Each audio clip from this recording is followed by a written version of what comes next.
پھر اللہ کہے پھر جبریل میکائیل مر جائیں گے، پھر اللہ کہے گا کون باقی؟ کہیں گے یا اللہ عرش کے فرشتے اور ہم دو، اسرافیل اور عزرائیل۔ تو اللہ فرمائیں گے عرش کے فرشتے مر جائیں، پھر وہ مر جائیں گے۔ پھر اللہ کہے گا کون باقی؟ وہ کہیں گے یا اللہ اسرافیل اور عزرائیل۔ تو اللہ فرمائیں گے اسرافیل مر جائے، اسرافیل مر جائے گا، ہن اتنے اللہ تے ہیٹھ عزرائیل۔ اسے کہ لے ہن میری بھی باری آئی، سارے دی جیند کڈی ہن میری بھی نکلن لگی ہے۔ تو ہماری طرح اس کی ٹانگیں کانپ رہی ہوں گی، ایڈی طاقتور جان، دڑ دڑ دڑ دڑ دڑ دڑ دڑ دڑ، آواز آئے گی کون باقی؟ تو اسرائیل کی زبان گنگ ہو جائے گی، کہے گے یا اللہ اب تو تیرا یہ غلام ہی باقی۔ تو اللہ تعالیٰ ایک گرجدار آواز میں کہیں گے مت فإنک خلق من خلق، مر جا تو بھی میری ایک مخلوق ہے۔ اور اسرائیل ایک چیخ مارے گا مرتے وقت، زمین آسمان کے پرزے پرزے ہو جائیں گے۔ جب اسرائیل بھی مر جائے گا تو پھر اللہ تعالیٰ کہے گا من کان علی شریکن فلیات، کوئی ہے میرا شریک تو اب آ جاؤ مقابلے میں۔ پھر اللہ کہے گا من کان علی شریکن فلیات، کوئی ہے میرا شریک تو آؤ میرے مقابلے میں۔ من کان علی شریکن فلیات، کوئی ہے میرا شریک تو آؤ میرے مقابلے میں۔ سناٹا۔ پھر اللہ کہے گا این الملوک، بادشاہ کدھر ہیں؟ این الجبارون، ظالم کدھر ہیں؟ این المتکبرون، تکبر والے کدھر ہیں؟ لمن الملک اليوم، آج کس کی بادشاہی ہے؟ پھر اللہ خود جواب دے گا للہ الواحد القہار۔ پھر اللہ کہے گا میں نے انی بدأت بالدنیا ولم تکن شیئا وانی اعیدها، میں نے دنیا بنائی اور مٹا دی، میں اسے دوبارہ بھی کھڑا کر دوں گا۔ ما خلقکم ولا بعثکم الا کنفس واحدہ، تمہیں اٹھانا، سب کو مارنا اٹھانا ایک کی طرح، جیسے ایک کو مارنا اٹھانا آسان ہے، تم سب کو مارنا اٹھانا آسان ہے۔ اور پھر ایک دن آئے گا جب اللہ تعالیٰ ہمیں قبروں سے نکالے گا۔ جن کی زندگی نافرمانی کی ہوگی وہ کہیں گے یا ویلنا من بعثنا من مرقدنا، ہائے مارے گئے ہمیں کس نے اٹھا دیا۔ بچوں دعا کرو ہم ان لوگوں میں نہ ہوں۔ اس تھوڑی سی زندگی کو یہ عیاشی کے لیے نہیں ہے، یہ موج میلے کے لیے نہیں ہے، یہ اللہ کو راضی کرنے کے لیے ہے۔ سنبھل کے چل، کل پاؤں میرا کاسا سر پہ جو آ گیا، بولا سنبھل کے چل سر راہ راہ گزر، میں بھی کبھو کسی کا سر پر غرور تھا۔ تو یہ وجود ڈھانچہ میں بدلنے والا ہے، ڈھانچے میں ہم ڈھلنے والے ہیں، ہڈیاں بکھر جائیں گی۔ تو اللہ تعالیٰ جب سب کو ایک دم کھڑا کرے گا تو کہیں گے من بعثنا من مرقدنا، یہ ہمیں قبروں سے کس نے اٹھا دیا؟ تو جو اللہ کو راضی کر کے گئے ہوں گے وہ کہیں گے ھذا ما وعد الرحمن وصدق المرسلون، آج وہ دن آ گیا جس کا اللہ نے وعدہ کیا تھا اور نبیوں نے سچی خبر دی تھی۔ اور پھر لوگوں کو ہانکا جائے گا عراۃً، ننگے، حفاتً، ننگے پاؤں، حاسراً، ننگے سر، ننگے پاؤں، ننگے سر، ننگے بدن، سب میدان معاشر کی طرف چلیں گے۔ آپ نے فرمایا جب لوگ نکلیں گے اللہ سب سے پہلے ابراہیم علیہ السلام کو کپڑے پہنائے گا، اس کے بعد پھر مجھے کپڑے پہنائے گا، اور اس کے بعد پھر اللہ بلال کو کپڑے پہنائے گا، اور اس کے بعد سارے مؤذنین کو کپڑے پہنائے جائیں گے۔ باقی یہ ڈگریاں یہیں رہ جائیں گی۔ وہاں اذان دینے والے کی قدر دیکھو کہ نبیوں کے بعد ان کو کپڑے پہنائے جا رہے ہیں۔ معمولی سا تاجر بھی بیچارے کو ڈانٹ دیتا تو حالی تک اذان نہیں دیتی، تو کتنے دفعہ ہو گیا سے تو حالی تک اذان نہیں دیتی۔ تو پھر جب اس طرح پیپر چھوڑے جائیں گے نا، یہاں تو آپ کو پیپر پکڑائے جاتے ہیں، وہاں پیپر چھوڑا جائے گا، اور کسی کے الٹے ہاتھ میں آئے گا خود بخود، کسی کے سیدھے ہاتھ میں آئے گا۔ جس کے الٹے ہاتھ میں آئے گا کہے گا ہائے مارا گیا، یا لیتنی لم اوت کتابیہ، یہ پیپر میرے ہاتھ میں کیوں آ گیا، ولم ادر ما حسابیہ، مجھے تو پتہ نہیں تھا حساب ہوگا. یا لیتنی لم اوت کتابیا ولم ادر ما حسابیا یا لیتہا کانت القاضیہ ما اغنی عنی مالیا ہلک عنی سلطانیہ. وہ کہے گا ہائے میں مر گیا, میں نے واپس کر لو, میں دوبارہ لاہور بڑے چنگے کام کرنا ہے, بڑا نیک بن کے چلنا ہے. لگے گا خذوہ فغلوہ, اس کو پکڑو اور جکڑ دو. او میرے بچوں, جہنم کی آگ سے سوئی کے ناکے جس میں دھاگا ڈالتے ہیں اتنا سوراخ کر دیا جائے اور اس سے جو آگ کا شرارہ نکلے گا وہ پوری کائنات کو جلا کے راکھ کر دے گا, اور وہ انسان وہاں گریں گے. اس میں نافرمانوں کو جانا پڑے گا. جو یہاں شرابیں پیتے رہے ان کو آگے جہنم کی گندگی پلائی جائے گی, وہ حوض کوثر نہیں پی سکتے. جو یہاں فحاشی کا شکار ہوئے انہیں وہاں جہنم کی گندگی پلائی جائے گی, وہ جنت کے پانی نہیں پی سکتے.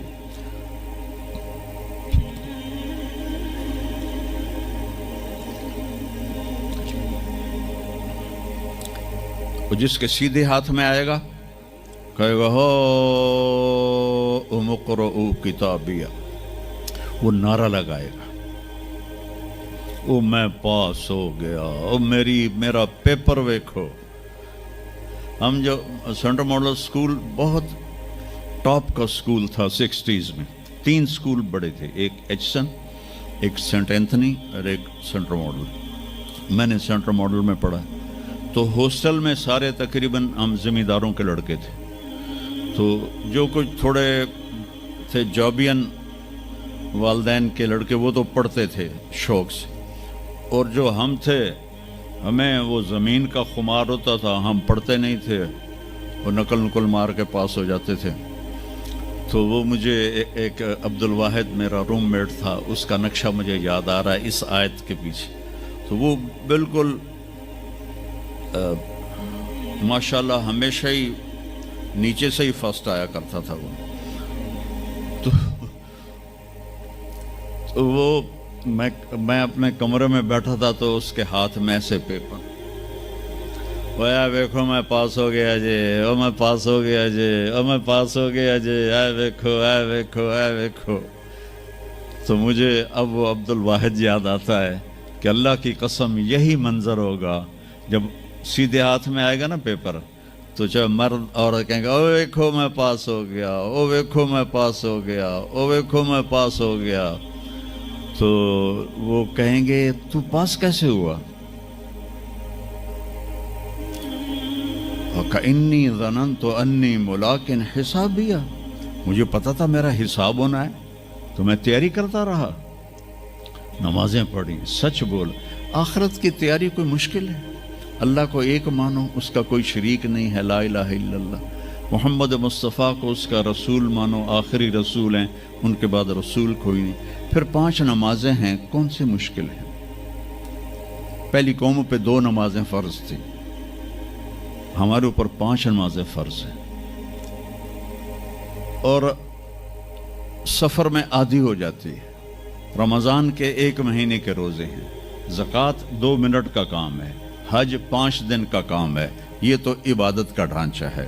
باقی زندگی میں سچ بولو, جھوٹ نہ بولو, دیانتداری کرو, دھوکہ نہ دو, اخلاق اچھے کرو, گالی گلوچ نہ کرو, رزق حلال کماؤ, رزق حرام نہ کماؤ, ماں باپ کے آگے سر جھکا کے بیٹھو. میرے نبی نے فرمایا اگر میری ماں زندہ ہوتی اور میں عشاء کی نماز پڑھا رہا ہوتا مسجد میں اور سورۃ فاتحہ بھی شروع کر چکا ہوتا اور آواز آتی محمد, تو میں ماں کی